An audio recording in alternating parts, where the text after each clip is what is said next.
Hello everyone, नमस्ते. कसे आहेत? मजेत ना?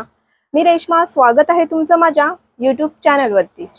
तर आज मला तुमच्या सर्वांचे मनापासून आभार मानायचे आहेत. तर आज माझे 1000 सबस्क्रायबर पूर्ण झाले आहेत.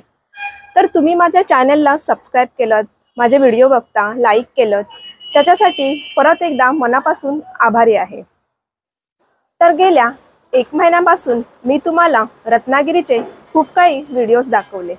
तर त्यामध्ये तुम्ही मला खूपच चांगला प्रतिसाद दिलात. तर माझी जर्नी स्टार्ट झाली होती वसई रोडपासून.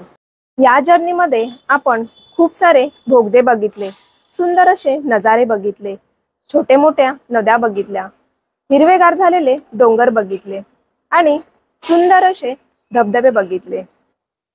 तर हे बघत बघत आपण रत्नागिरीपर्यंत पोहोचलो. तर दुसऱ्या दिवशी आम्ही रत्नागिरीतील झरी विनायक मंदिर बघायला गेलो. तर ते आहे बाप्पाचं मंदिर आणि त्याच्याच बाजूला स्थित असणारा भाटे बीच बघितला. तिकडून निघालो आणि मांडवी बीचला गेलो. मांडवी बीचवरून आम्ही आरेवारे बीच बघण्यासाठी गेलो. तर दुसऱ्या दिवशी रत्नागिरीतले हे सगळे बीचेस आम्ही कव्हर केले. तर तिसऱ्या दिवशी मी आमच्याच गावातील म्हणजे तारेवाडीतील एक सुंदर असं मंदिर बघायला गेली, जे की आहे आई वाघजाईचं मंदिर. नंतर थोडंसं गाव बघितलं आणि गेली शेत लावणीसाठी. तर भात लावणी चालूच होती आणि भात लावायला मी गेली होती. तर असा होता हा माझा तिसरा दिवस. तर आता झाली चौथ्या दिवसाची सुरुवात. तर चौथ्या दिवशी मी गेली कशेळीमधील देवगडी बीच बघण्यासाठी. हा आहे रत्नागिरीतील राजापूर तालुक्यामध्ये. तर हा खूपच सुंदर असा बीच आहे.